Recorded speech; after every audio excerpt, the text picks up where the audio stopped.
Jesus, and he just stared at me with his fishy eyes. I guess he just wasn't ready to accept the good news.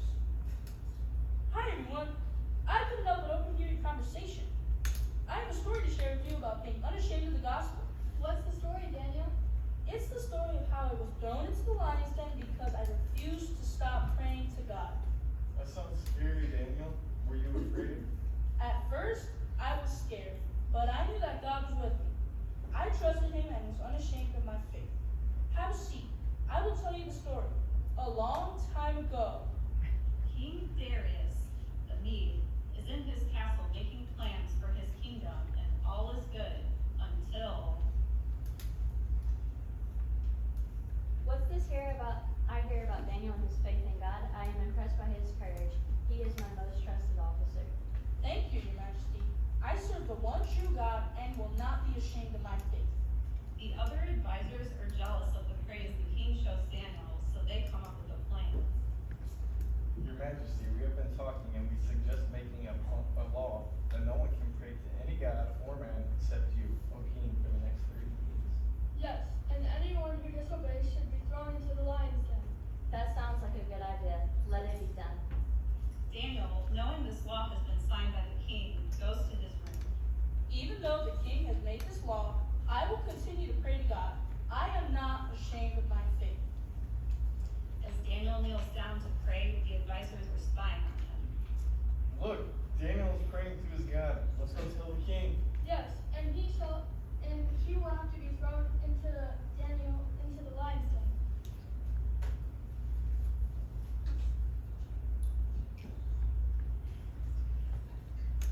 Your Majesty, did you not sign a law that for 30 days, anyone who prays to anyone other than you would be thrown in the lion's den? Yes, and my decision stands. Well, Daniel has still been praying to his God 3 times a day.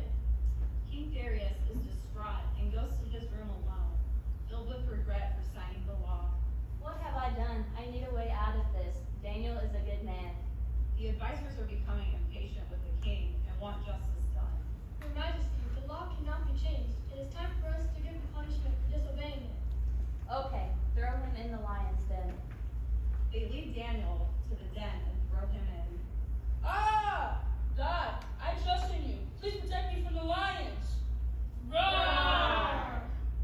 Hey, have you ever tasted tubbit before? No, but I hear it's quite stringy.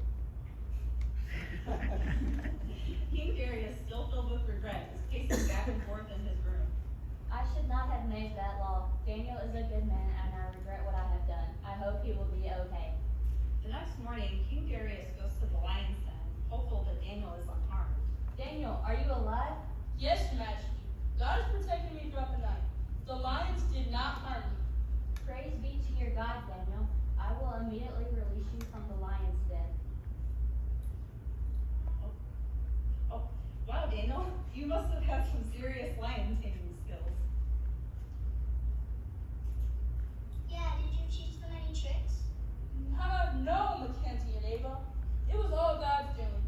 He shut the lions' mouths and kept me safe. So grateful that Daniel was unharmed, King Darius makes a decree. From this day forward, I decree that everyone in my kingdom must worship and honor Daniel's God, for he is the one true God. Yes, Your Majesty, we have seen the power of Daniel's God, and we will follow him.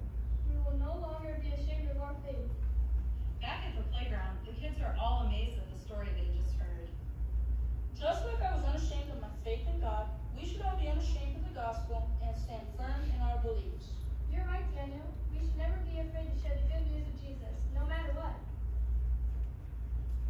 Let's be like Daniel and trust in God, even when faced with challenges.